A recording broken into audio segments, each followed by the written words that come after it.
Olá, olá pessoal, estamos de volta. Esse é o Memória Capixaba. Eu sou o Fábio Pirajá, ainda tratando sobre a questão de limites entre Espírito Santo, Minas, Bahia e Rio de Janeiro.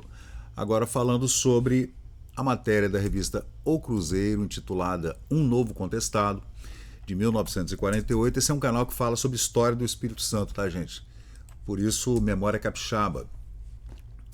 E essa matéria, gente, saiu na revista O Cruzeiro, de 1948, do dia 8 de maio daquele ano, pós-guerra, né, gente? E o Espírito Santo em guerra com Minas. E a gente vai tratar aqui falando de alguns personagens históricos importantes dessa disputa, né? E o texto é de Wilson Aguiar e também as fotografias incríveis, né, dessa matéria que eu vou trazer aqui para vocês, que começa assim: a reportagem que hoje apresentamos aos leitores do Cruzeiro para todo o Brasil foi realizada na zona do contestado pelo jornalista Wilson Aguiar, enviado especial do Diário da Noite. Um novo contestado entre Minas e Espírito Santo? Ele faz a pergunta, né? Em revista, com o objetivo de apresentar imparcialmente as questões aos seus leitores, enviou um dos seus representantes à capital mineira, a Belo Horizonte, para ouvir a opinião do governador Milton Campos e de outras autoridades estaduais. Provocado por telegramas das partes litigantes, o governo federal, por intermédio do Ministério da Justiça, já se dirigiu aos governadores de Minas e do Espírito Santo, aconselhando serenidade, uma vez que a questão poderá ser resolvida pacificamente, de maneira honrosa para ambos os lados, né? Para ambos os estados.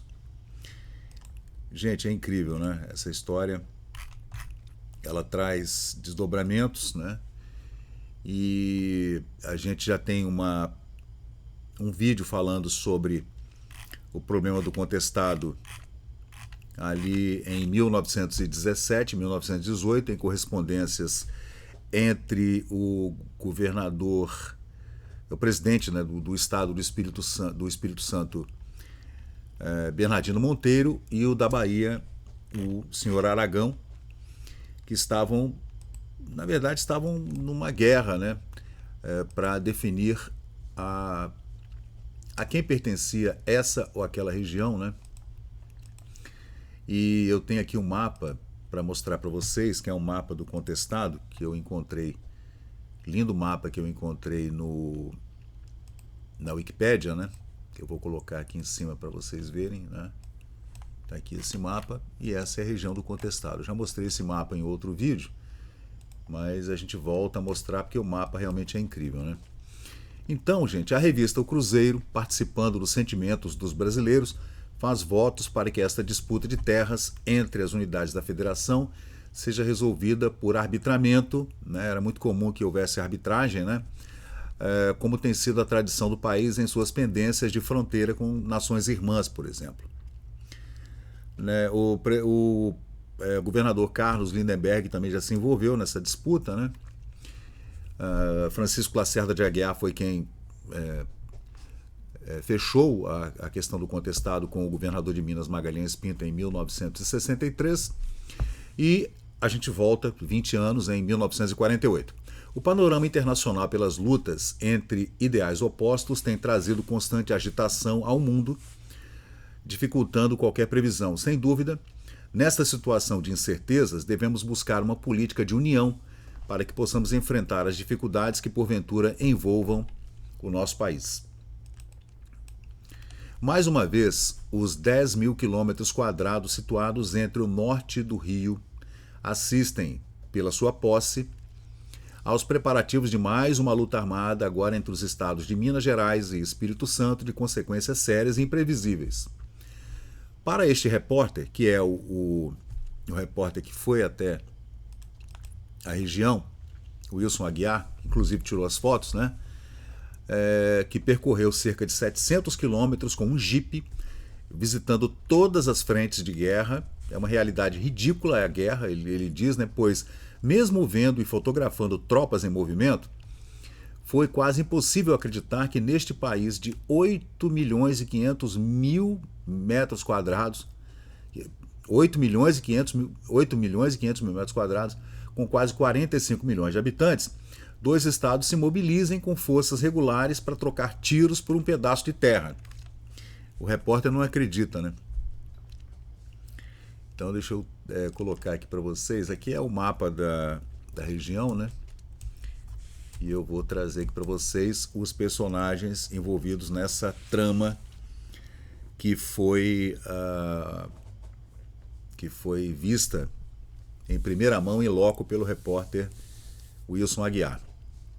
E ele segue aqui, eu vou passando as fotos aqui para vocês verem. Esse é um padre da região, o padre Henrique Rubens, que acompanhou bem de perto também. Aí a gente vê o Carlos Lindenberg, que era o governador na época, né? Aqui a gente vê o senhor Teófilo Otoni. É o Teófilo? Não, esse é o Onofrio. Esse é o Onofrio Otoni. Aí o capitão José Meira Júnior, envolvido na questão também. Esse é o presidente da Câmara de Mantena, em Minas Gerais, Romero Duque. Aí fotografias da região e o texto que eu estou lendo para vocês. Aí, gente, é Mantena para os mineiros e Gabriel Emílio para o Espírito Santo, para o povo capixaba, né? Então, o município chamava-se Gabriel Emílio e para os mineiros era Mantena. Olha a confusão. Então vamos continuar. O texto é de 1948, tá, pessoal?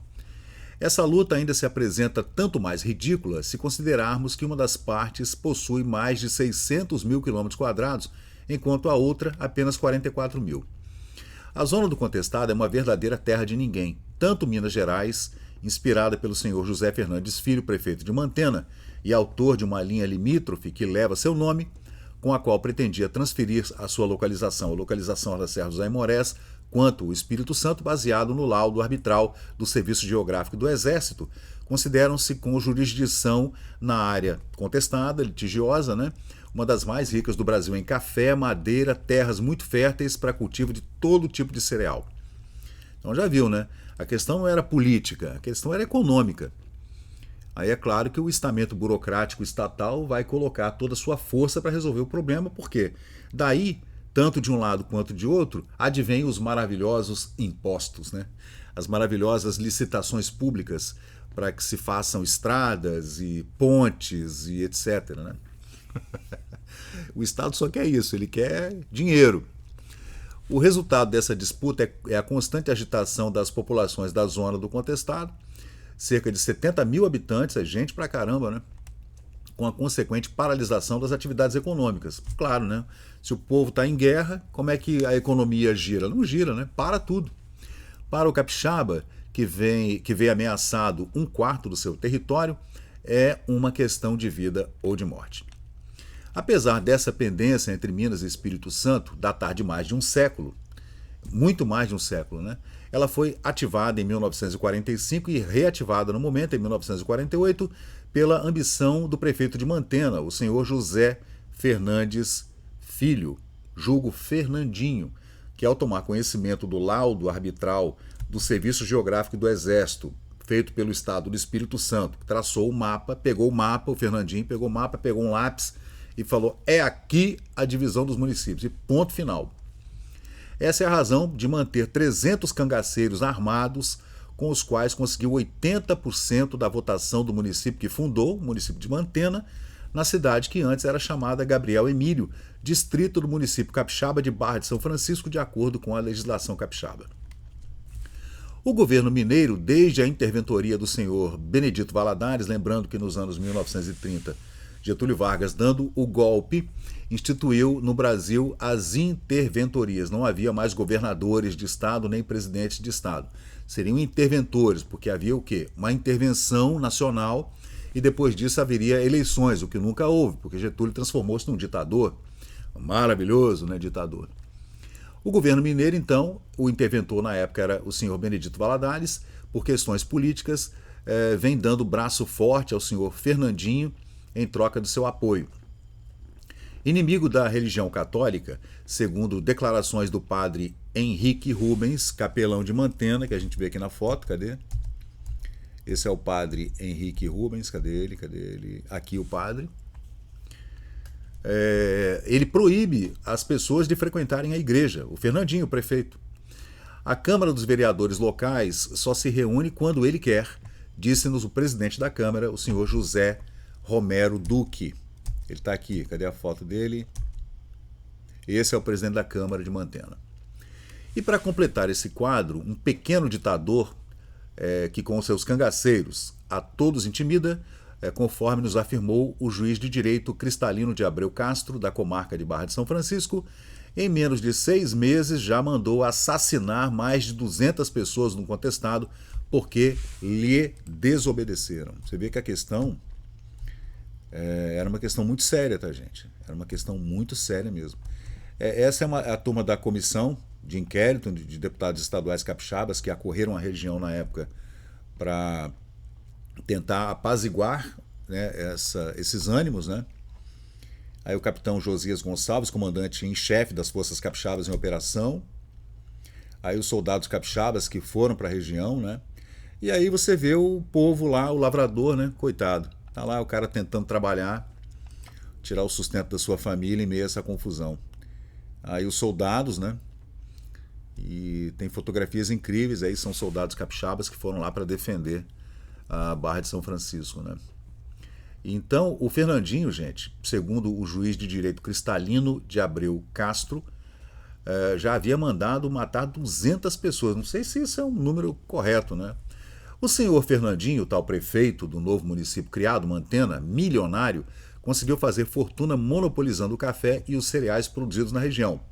Para isso, ele manda que seus cangaceiros comprem dos lavradores por menos da metade do preço toda a produção para vendê-la, né, pelo preço que lhe dá na cabeça.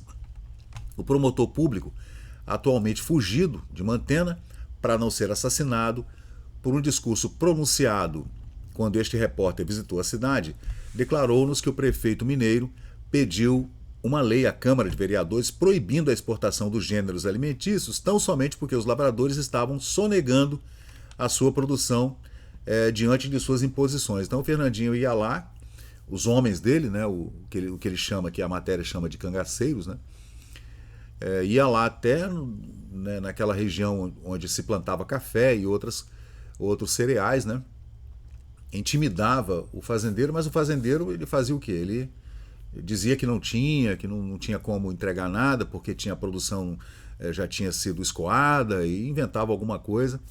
Então o Fernandinho, prefeito, falou o quê? Vamos proibir o pessoal de exportar, vamos fechar as vias, estradas, vicinais e ninguém exporta mais nada. Antes de revogada a lei, logo aprovada, porque os seus armazéns já não comportavam mais nada, os armazéns do Fernandinho, passou a exportar os referidos gêneros comprados por preços ínfimos. Entretanto, esse é apenas um dos motivos ocultos que provocaram a inquietação entre Minas e Espírito Santo. É claro que não havia só esse prefeito, fazendeiro, milionário da região. É claro que haviam outras fazendas enormes e outros, né, fazendeiros muito ricos na região, todos envolvidos na política, né? Quando entrevistávamos o senhor Fernandinho, tivemos a oportunidade de ler alguns telegramas de deputados federais do PSD mineiro, incentivando-o na defesa da integridade do solo mineiro. Você vê que ele também tinha o apoio, né, de vários deputados estaduais em Minas, em Belo Horizonte, e também deputados federais na capital federal, que era o Rio de Janeiro. Com essa movimentação, o prefeito de Mantena, Fernandinho, serve aos interesses econômicos e aos interesses políticos do PSD. O objetivo do PSD não é outro senão o de criar um ambiente da intervenção federal em Minas Gerais. A Constituição é clara nesse ponto, pelo menos incompatibiliza com a opinião pública nacional, por exemplo, do senhor Milton Campos, anulando desde já o possível lançamento de sua candidatura à presidência da República. Esse é o fator público da questão de limites entre os dois estados. Por outro lado, a opinião pessoal do presidente da República, favorável ao laudo arbitral do serviço do Exército, né? Então Getúlio Vargas ele anuía com o Exército, com essas medições. Vou fazer uma busca rápida aqui, porque Getúlio voltou à presidência em 1950, né? E ficou até 54, época do suicídio, né?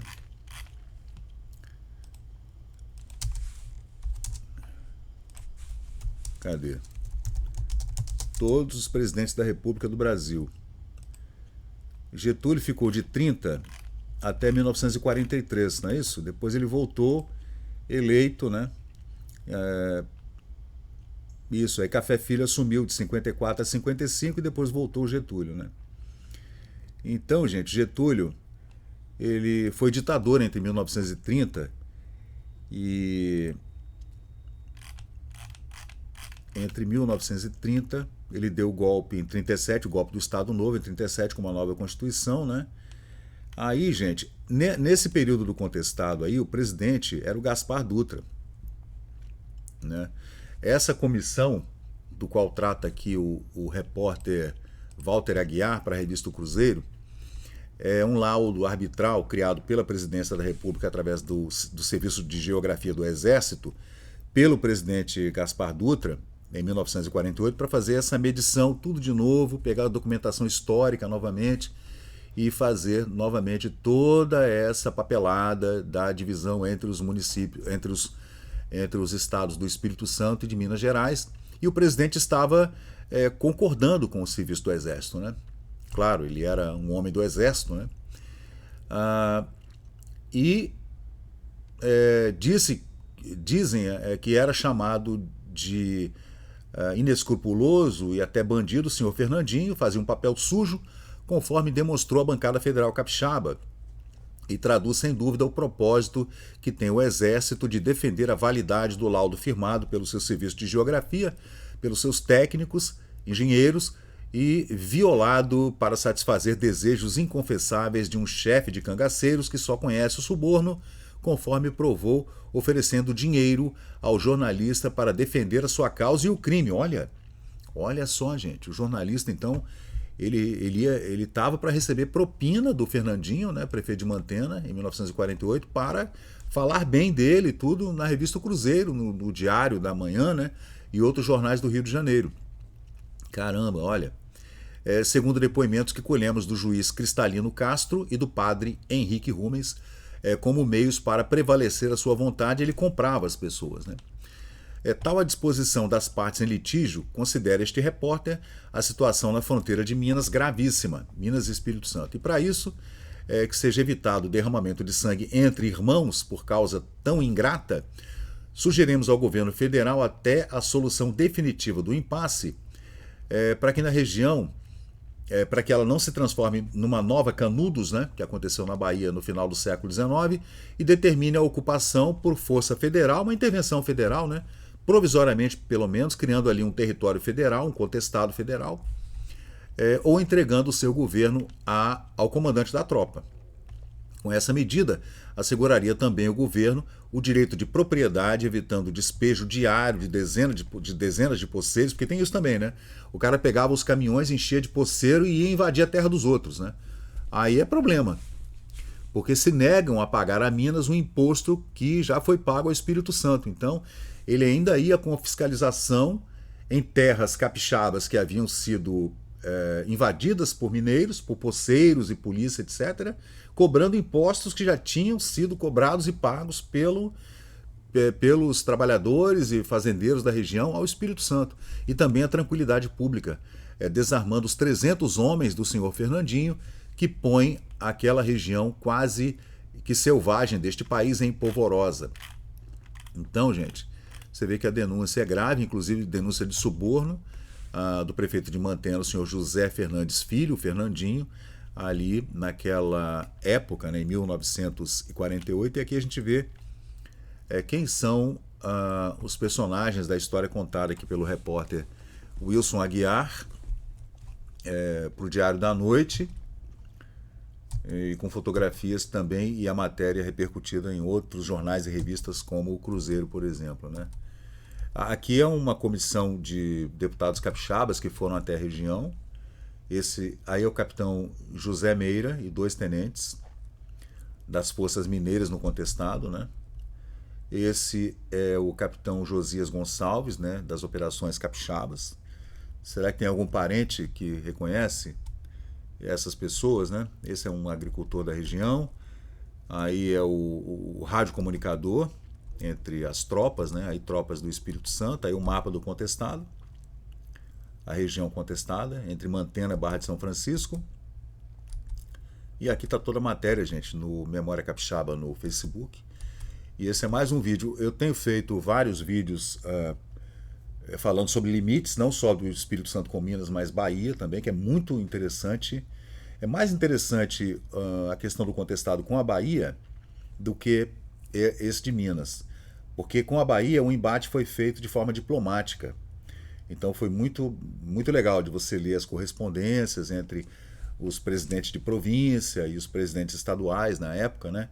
Ali entre 1900 e 1930, mais ou menos. O embate foi diplomático, muito cordato e tal, e acabou de forma tranquila entre Espírito Santo e Bahia. E Espírito Santo e Rio de Janeiro, né? A gente tem ainda que fazer alguns vídeos, porque o Espírito Santo alegava que até Campos de Goytacazes tudo pertencia à comarca de Vitória, né? Durante um período foi assim, e eu vou trazer depois também a gente vai fazer aqui no canal também uma entrevista com um historiador de Campos de Goytacazes, que já topou fazer aqui conosco uma entrevista para falar sobre esse assunto do contestado. Eu encontrei contestado não, né? Esse assunto dessa não foi bem um contestado, foi mais uma disputa que a gente podia chamar de uma disputa política entre Espírito Santo e Rio de Janeiro, ou Estado da Guanabara, no tocante à questão de Campos de Goytacazes pertencer à comarca de Vitória. Esse é o trabalho de Carlos Eugênio Soares de Lemos, né, da Universidade Federal Fluminense. Eu já entrei em contato com ele e ele vai me dar uma entrevista. Entrevista não, vamos bater um papo, né? Um podcast aqui do canal para bater um papo com ele sobre isso, né? E ele fez um artigo muito legal, que eu vou fazer um vídeo só sobre esse artigo depois.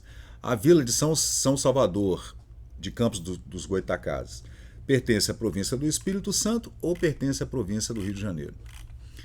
Né? Estava Campos de Goytacazes, gente, veiculada a comarca de Vitória, capital do Espírito Santo.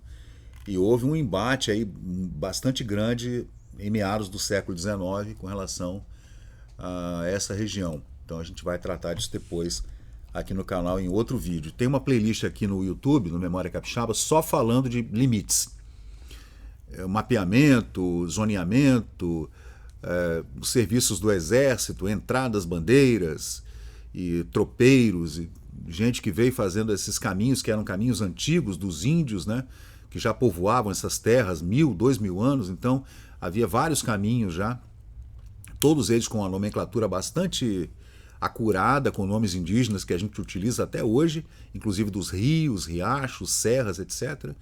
Então a gente vem fazendo esse histórico desses limites, né, que eu acho um assunto que eu gosto muito, porque ele envolve a orografia, a cartografia, topografia, medições, etc. Uma coisa que eu gosto muito de fazer, porque envolve vários aspectos, né? Quando você vê um mapa desse, que foi delineado pela Marinha, depois pelo Exército, pelos tropeiros que andavam aí por essas regiões, pelos sertões, pelo litoral e pelos sertões, pelos jesuítas e tudo, todo mundo que andou por aí andou fazendo todo tipo de mapeamento, porque era uma questão vital. Se você fazia uma viagem de Vitória até o Benevente, por exemplo, como Anchieta fazia, ele se hospedava no Convento da Penha, parava em Guarapari e ia até o Benevente, até Anchieta. E ele vinha, claro, conversando com os índios, com os moradores locais, com os ribeirinhos, com o pessoal que vivia à beira-mar, e vinha, claro, fazendo todas aquelas anotações daqueles locais todos, porque você podia se perder muito facilmente, né? Então, especialmente nos sertões. Então, toda essa informação que foi juntada em 400 anos serviu depois para fazer todos esses mapas incríveis que a gente vê hoje, que estão em várias bibliotecas, tanto estaduais quanto a Biblioteca Nacional, e mais ainda nas bibliotecas internacionais. Tem uma biblioteca da França, por exemplo, que é onde você encontra a Biblioteca Nacional Francesa, a Gálica, onde você encontra mapas incríveis em altíssima resolução, que você amplia, e você vê detalhes incríveis. Não esse, né? Esse não. E você vê detalhes incríveis de toda essa fase em que o Brasil era colônia, capitanias hereditárias, e isso tudo foi sendo mapeado bem devagar. Esse aqui é um desses mapas incríveis, né? Esse aqui, deixa eu ver de que ano que é. Gente, esse mapa é de 1815. Então, você vê que foram mapas feitos durante 300, 400 anos, né? E que dão a ideia exata do que são os limites, né? Especialmente entre rios, os maiores, e serras. Então é isso aí, pessoal. Eu sou o Fábio Pirajá, isso é Memória Capixaba. Opa, a gente vai estar sempre aqui discutindo esse assunto, estudando ao mesmo tempo, né? Eu não sou nenhum especialista, eu sou um pesquisador curioso, né? E a gente só precisa ler para tentar entender e conseguir desvendar alguns mistérios nessa coxa de retalhos da história do Espírito Santo, que existe uma defasagem muito grande no estudo do primeiro e do segundo grau. A gente estuda ali, pelo menos antigamente, estudava ali Domingos Martins, né, o Domingos José Martins, a Revolução Pernambucana, e não estudava mais nada. Ia para a história do Brasil, história antiga, da antiguidade, história medieval, né, história geral, e história do Espírito Santo nada. Então, quem sabe, né, a gente consiga reverter esse quadro e fazer com que especialmente estudantes do primeiro grau, segundo grau, estudem mais a história do nosso estado, que é uma história incrível mesmo. Valeu, pessoal, muito obrigado e até a próxima. E chegamos ao final de mais um vídeo aqui do Memória Capixaba. E se você curtiu o conteúdo, por favor, deixe seu like, compartilhe aqui o nosso canal e inscreva-se para mais novidades. Até a próxima e muito obrigado por participar aqui do Memória Capixaba.